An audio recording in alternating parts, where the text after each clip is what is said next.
Hey there, and welcome into another episode of the Route 1 Rundown. If you eat, sleep, and breathe Maryland basketball, then this is the place for you. I'm your host, Steve Gorgie, and I'm thrilled to be back for another episode. Today, I'm going to be reacting to the Terps' bounce-back 71-point beatdown over Canisius, as well as looking ahead to this weekend's matchup with yet another Big East foe in Villanova, as the Terps leave Xfinity Center for the first time this season. But first, a little bit of housekeeping, because I'm thrilled to announce that from here on out, the Route 1 Rundown will be part of the Department of Hoops, a DMV media network. Now, if you're listening to the show on Apple Podcast, on Spotify, and podcast form, don't worry, nothing changes. You won't have to go get a new link. Everything will stay exactly the same. This podcast will keep coming to your phone just as it always had. But if you want to check the show out on YouTube, the best place to do it is to go to youtube.com/@Department of Hoops. There you can navigate to either the playlist or podcast tab, and you will see this podcast, the Route 1 Rundown. And you can check out all of the great podcasts on the network, because this is really a network. I always say, if you eat, sleep, and breathe Maryland hoops, this is the podcast for you. Well, if you eat, sleep, and breathe local basketball, then the Department of Hoops is the network for you. We have Wizards talk on there. We have general DMV hoops talk on there. Georgetown talk. Of course, Terps talk with this show. And this was all started and founded by Matt Maderno. He is one of the best guys in the business when it comes to local hoops. You got to check out his show, Believe in Wizards, with Matt Maderno and Jahidi White. They are talking all things Wizards all the time. They're doing pregame, they're doing postgame. It's the best of the best when it comes to the Wizards. So I am thrilled to be a part of this podcast network. I'm just truly excited about it. We'll definitely look to get Matt on the podcast here soon, because he's as knowledgeable about the Terps as anybody. So really looking forward to that, and I encourage you, go check it out, youtube.com/Department of Hoops, and subscribe, like the shows. All of that really does help us out. But without further ado, let's dive right into this thing, because the Terps suffered a heartbreaking loss, I think some might say, to Marquette. I think that'll be a fair characterization of it. It was a heartbreaking loss. They fought really hard. They came back. They had chances. They didn't get it done. And I talked about it at length in the most recent episode. But after that, they bounced back with about as good of a performance as you can ask for. A 71-point tail whipping of Canisius, 108-37. In fact, it was the second largest margin of victory in school history. This season, it was the best opponent-adjusted offensive and defensive efficiency that the Terps have put up in this young season. 7 players finished in double figures in this game, including freshman Malachi Palmer. It was a season-high 15 points for Selton Miguel, who got to the rim, which is something that I really like to see, and something I think that he's done a lot better over the past few games as he continues to get more comfortable at this level and gets more comfortable in a Terps uniform. And one of my favorite notes and stats from this game is from Eric Haslam, a guy I follow on Twitter. He's a great resource if you love college hoops. You can follow him there, Twitter, X, whatever in the world you want to call it, at Haslam Metrics. And what he wrote was that this game, Maryland Canisius, went analytically final at the 3:41 mark of the first half, with Maryland up 52-8. It was the second fastest analytically final between Division I teams since he started tracking it at the start of the 2014-2015 season. So from my understanding, what analytically final means is basically like everything else is garbage time. It was done. This game was over, essentially, with 3 minutes and 41 seconds to go in the first half. Look, Canisius is not a very good basketball team. In fact, they're quite a bad basketball team. They're probably one of the 20 worst basketball teams in the country. According to Ken Palm, they're ranked number 355 out of 364. So take all of this with a massive grain of salt. But it's very easy, coming off a tough loss, to come back out against a team like this and sleepwalk through a game, sleepwalk through 5 minutes, 10 minutes, even a full half. Maryland didn't do that at all. Even when they got up big, I was really impressed with a lot of the defensive intensity that I saw from this game. So a great bounce back performance for the Terps, regardless of who the opponent was. A couple other notes for this game and a couple questions we had coming out of the Marquette game was, what was going to happen with the Deshaun Harris-Smith, because Deshaun Harris-Smith had a pretty good game against Marquette. I thought he did a nice job getting downhill and getting to the basket in the final few minutes of that game, but he missed those 2 free throws. We also had the question, what's going to happen with Rodney Rice? Because he's been a prolific scorer for the Terps so far this season, but he was coming off the bench. Well, Kevin Willard decides to put Rice in the starting lineup to move Deshaun Harris-Smith to the bench, and I think it served both of them pretty well, to be perfectly honest. Rice continued to do what he's done all season long. He put up 13 points in this one, 3 of 6 from beyond the arc. Rodney Rice has been a really, really nice surprise to me,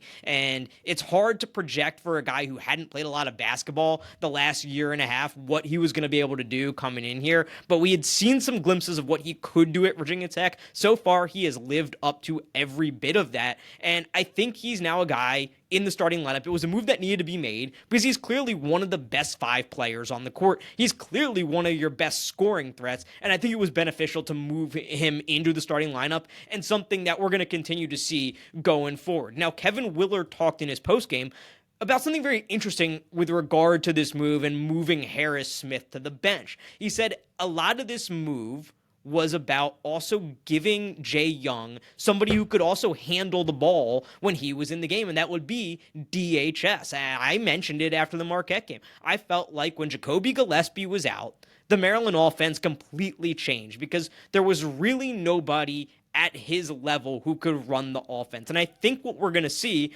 is a little bit more of Harris-Smith running the point, being the lead ball handler in those situations. And it might be a role that will serve him very well. You know, he did get downhill again a couple times early in that Canisius game. And I think at this point in his career, it's a lot to ask for Harris-Smith to be this prolific scorer, to, you know, be putting up double-digit points every night. That's just not who he is right now. But he is a very good defender. I think he's a guy that when the moment strikes, he can get to the basket. He's very strong, and he can get down there with a full head of steam. I'm interested to see how that role plays out for him, and it could be something that's really beneficial to the whole team. So I like that move so far. I'm interested to watch it more as we get into higher quality games like this upcoming weekend against Villanova to see how it continue to plays out. But I don't think you could keep Rodney Rice out of the lineup at this point, out of the starting lineup. I think it was very clear that he is one of the 5 best players. He is maybe the most prolific scorer on the team at this point. I mean, him and Gillespie in the backcourt, you know, it's kind of a 1-2. I think I can make an argument either way. But the way he's shot the ball, the way he's looked, it's very clear he's a guy who can put up some serious points in quickly. I like moving him into the starting lineup, and we'll see how Harris-Smith handles that role off the bench, and maybe that is something that can be more beneficial to the team as a whole. Maybe we won't see that drop-off when Jacoby Gillespie comes off the court. So,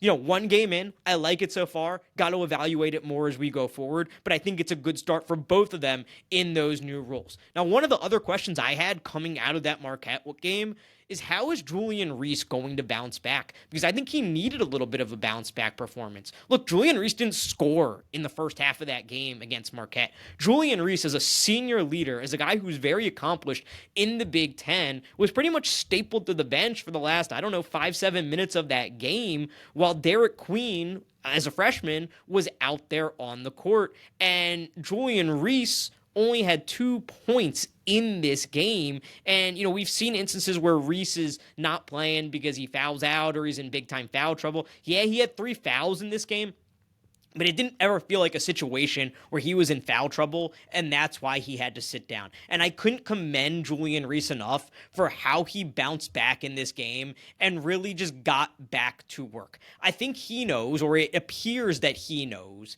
everybody has the utmost confidence in him. Everybody knows what he can do. Everybody knows that he is a leader on this team. And, you know, it's Canisius again, especially against a guy like Julian Reese, they are overmatched, but he put up 20 and 12 in this game.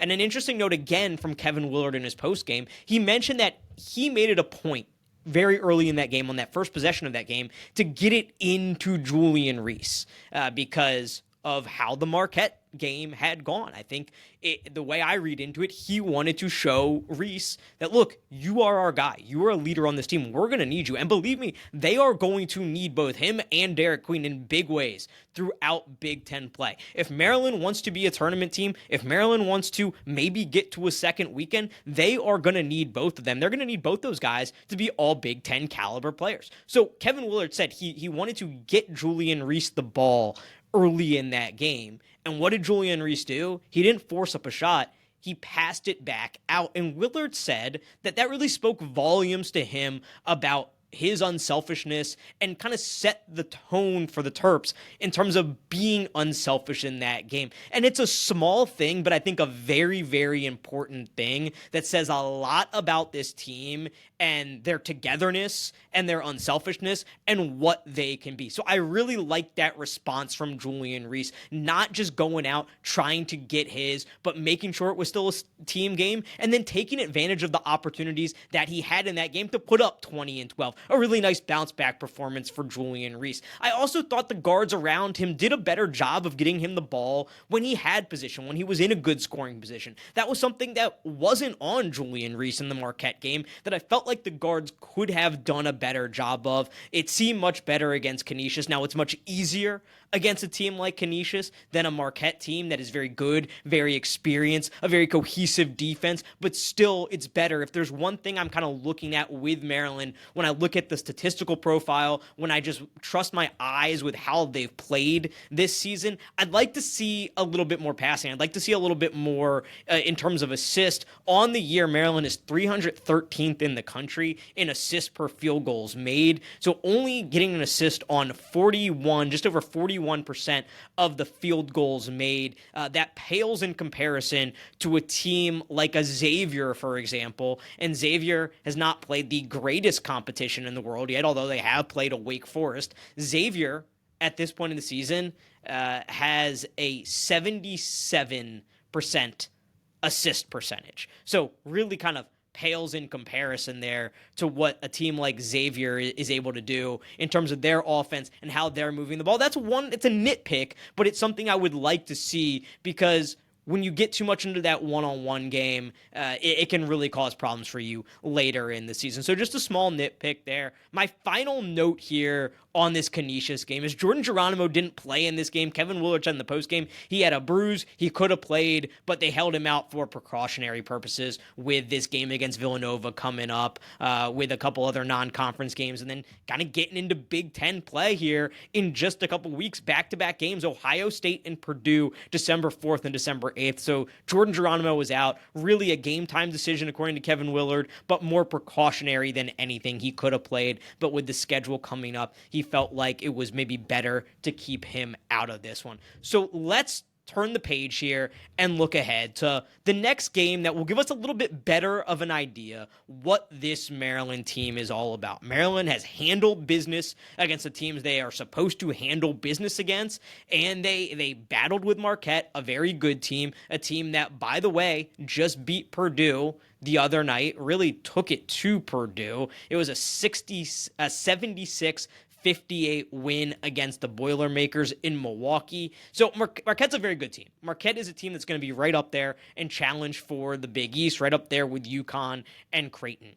But Maryland's next test is a team in Villanova that was the king of the Big East for years, but things have changed a little bit in regard to that since Jay Wright has left. I'm going to get into that in a second, but what I want to start with is the kind of everything around this game. This is a game that's at 1 p.m. on a Sunday. It's the Empire Classic. It's at the Prudential Center in Newark, and this game's on ESPN. Again, 1 p.m. on Sunday. The Terps a 4-point KenPom favorite in this one. I think it'll closely correlate to what the opening line will be, typically within a point or so. So maybe a 3-4 point opening spread for Maryland when that does come out. But I hate this time, this day, and this venue. Because last year, I went to the Maryland-Villanova game that was at Finneran Pavilion, Villanova's on-campus arena, and it was everything that was right with college basketball. It was Friday night. It was on campus. The place was rocking. It's a traditional small college basketball venue in a college basketball hotbed in Philadelphia. It's everything that you want out of a college basketball game. And for this game to be on a Sunday afternoon, an NFL Sunday afternoon, in a hockey arena, a neutral site, I just hate it. I hate that for this game because despite how bad last year's performance was, and Villanova won that game 57-40 in one of the ugliest games I've ever watched as a Maryland fan, student, or alumni. It was fun. It was a ton of fun to be in that environment. And, luckily, it's a NFL Sunday, and the Commanders are the only team that plays at 1 o'clock. The Eagles play on Sunday Night Football. The Ravens play on Monday Night Football. So I would say, these two fan bases, Maryland and Villanova, are probably largely made up of Commanders, Ravens, and Eagles fans. And only one of those teams plays at 1 o'clock. But still, 1 o'clock on an NFL Sunday in the Northeast, college basketball is just never going to get the attention that it should. So I just don't. I so much would prefer if this game was Friday night at Xfinity Center, because last year Maryland went up there to Philly and played up there. And that would just, to me, that's how college basketball should be. These neutral site games, look, I like to get to play the good opponents. I like to see good matchups. I get it, like, tournaments like Maui have a ton of tradition. I'm really excited the Terps will be going there in a couple years. But, man, give me Finneran Pavilion. Give me Xfinity Center. I mean, I'd love to play Villanova in the Palestra. I went to the Palestra to see Maryland play Temple a few years ago. And then just to put it up against the NFL really makes this game feel lackluster. So that's the one thing that I'm disappointed about with this game. But let's move on to the actual basketball, because I think this game is going to show us some interesting things. Maryland has struggled mightily on the road since Kevin Willard came to town. In 2023, they were 6-12 in road and neutral site games, and last season they were 5-11, a combined 11-23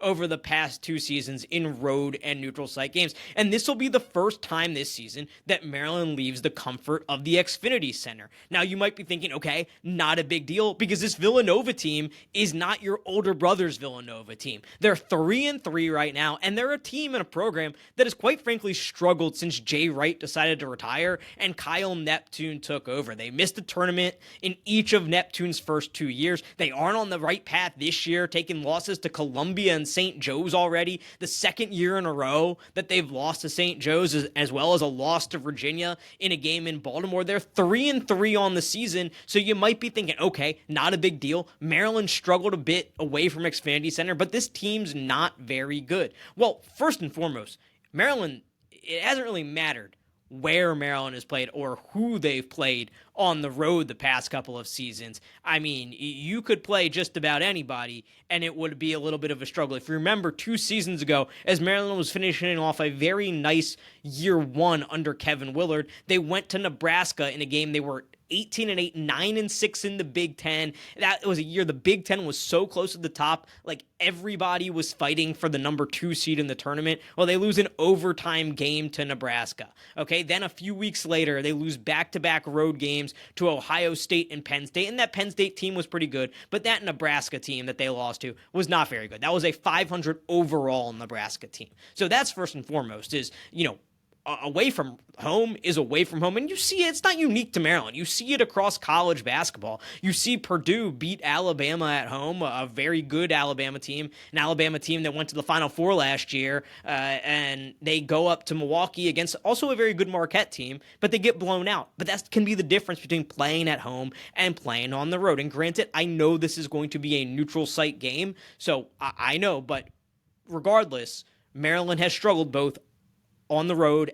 and at neutral sites, under Kevin Willard. It's really been away from Xfinity Center. Not to say that they haven't had some success. Like early in year one, they did win that tournament up at the Mohegan Sun, so that was certainly a positive. But then, of course, last year they go down to Asheville and they drop 2 right off the bat. But either way, It's always tough to leave home. And then this Villanova team, despite their record, it's still a team that has a lot of talent. I mean, you look at some of the players they have on this team. Eric Dixon is the guy that jumps out first and foremost. He's a guy that's two-time All Big East.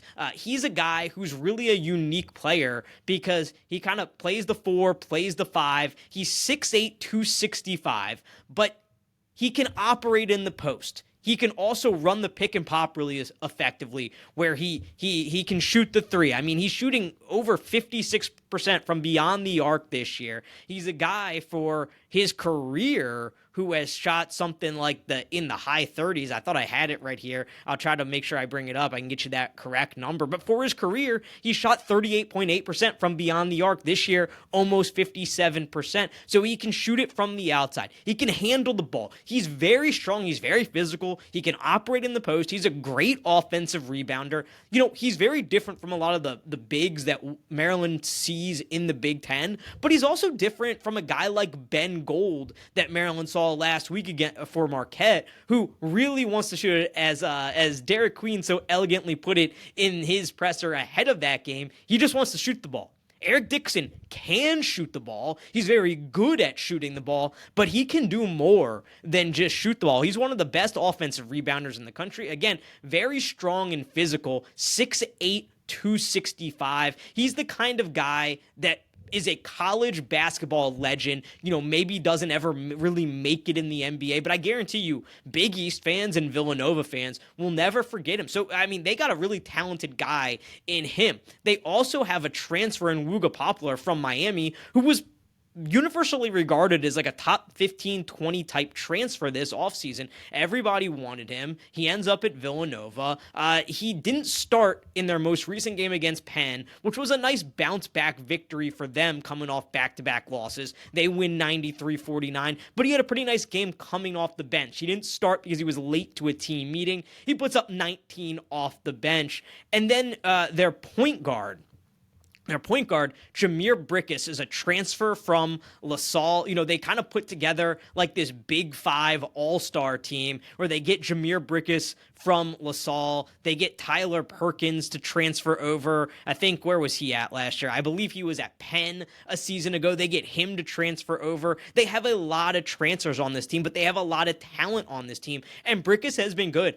He's putting up 11.8 points per game. Poplar, 14.5 points per game. But those three are kind of the big three, and it feels like there's a drop-off for Villanova after that. So I say all that to say, despite Villanova being 3-3, they have talent on this team. This is still a talented team that can give you a hard time. So what's kind of gone wrong for them so far this season? Well, they're allowing teams to really light it up from beyond the arc. Virginia shot 56% from 3, 14 of 25 against Villanova. On the season, teams are shooting just under 38% from 3. That's one of the worst numbers in the country as far as defending the three-point line. They're ranked 307th nationally in three-point shooting percentage.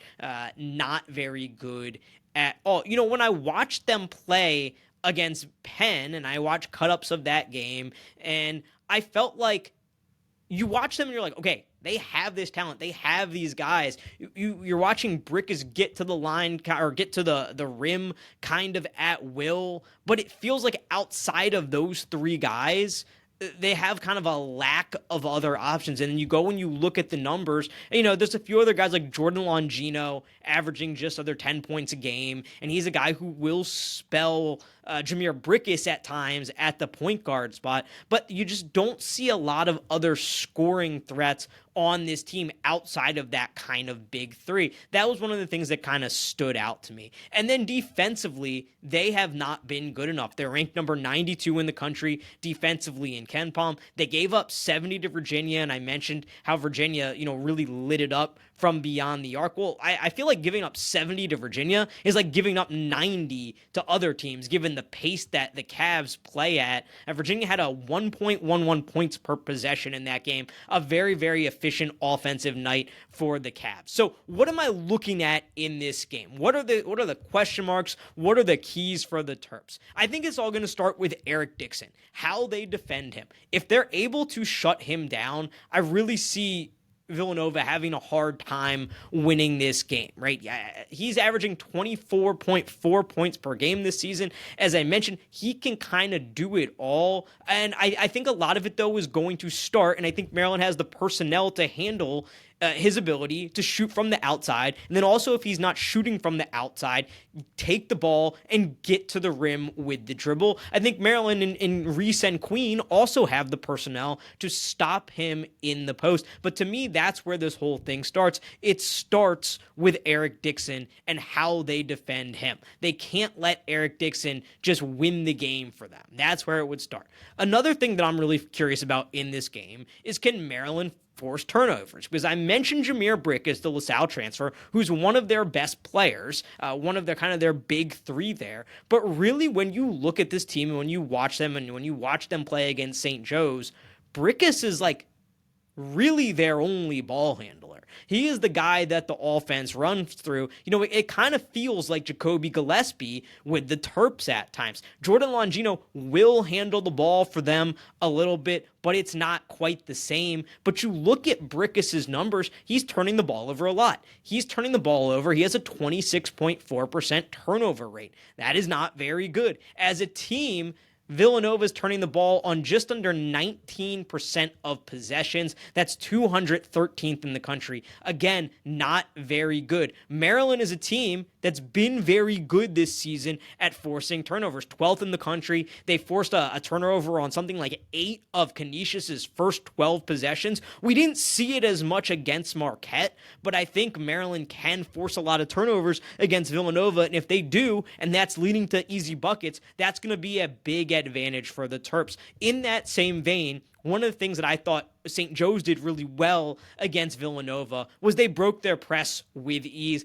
That led to a lot of easy buckets when Villanova went to that press. I'll be interested to see if Maryland can do the same. They feel like they should be able to do the same, but at times against Marquette, they struggled with turning the ball over against their press, especially in the first half. I like how they adjusted in the second half. I thought that was a real positive coming out of that game, and that will also be interesting to see if Harris Smith is kind of the guy who's spelling Gillespie for minutes and how he's able to handle that pressure to make sure they have two ball handlers on the court in I almost said Jameer Young, in Jay Young and Harris Smith. But that'll be interesting to see. How does Maryland break that Villanova pressure? I thought it was something that St. Joe's did a really effective job of. I also thought St. Joe's did a nice job in the pick and roll. I thought Villanova was confused at times in their pick and roll coverage. And if they're confused like that, they're getting guys rolling to the basket. I think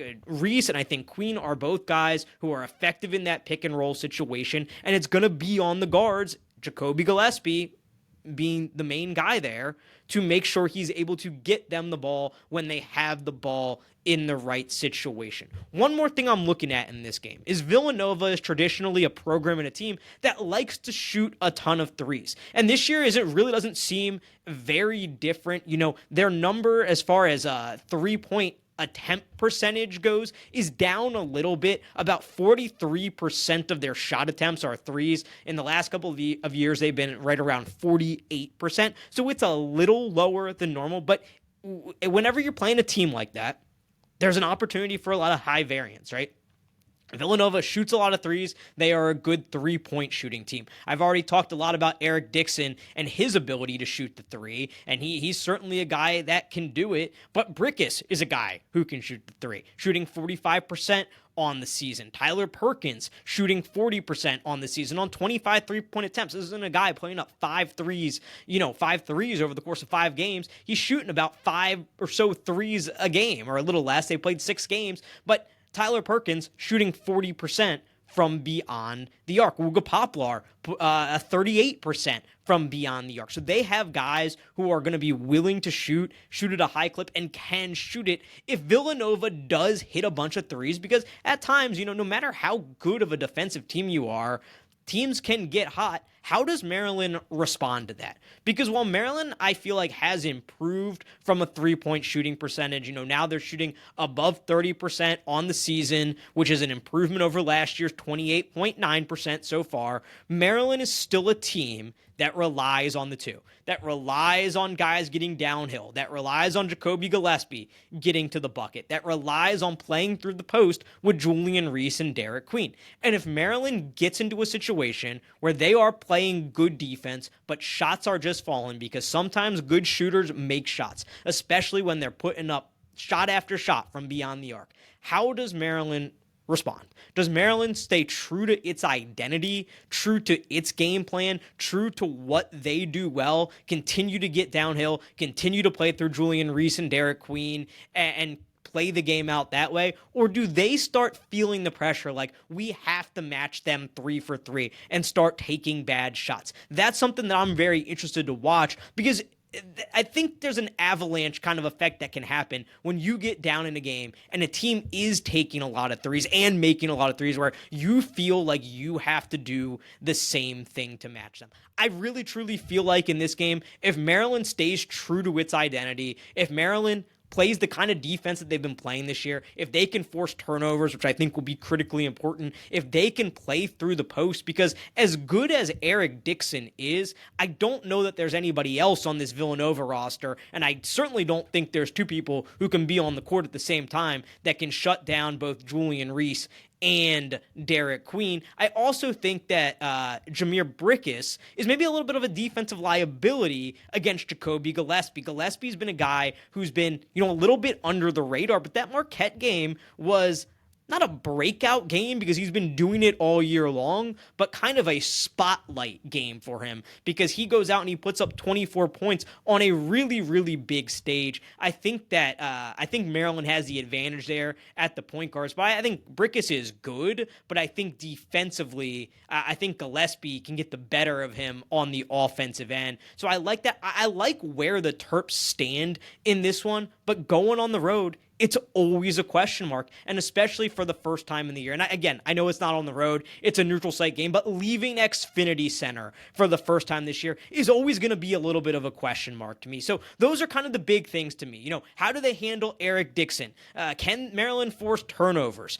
Who wins the battle beyond the arc? And if Maryland doesn't win that battle beyond the arc, if Villanova is shooting threes, does Maryland stay true to itself and stay true to its game plan? I'm really looking forward to this one, despite the fact that it's on an NFL Sunday. It's at a neutral site. It's not going to get quite the love, quite the chatter that Marquette game did, that Illinois Alabama did last night, that Purdue Marquette did. That's okay. We're going to be watching. I know you are. I know I am. If you listen to this podcast, you certainly so you certainly will. So that's today's show. Enjoy that Villanova game, everybody. And until next time, this has been the Route 1 Rundown.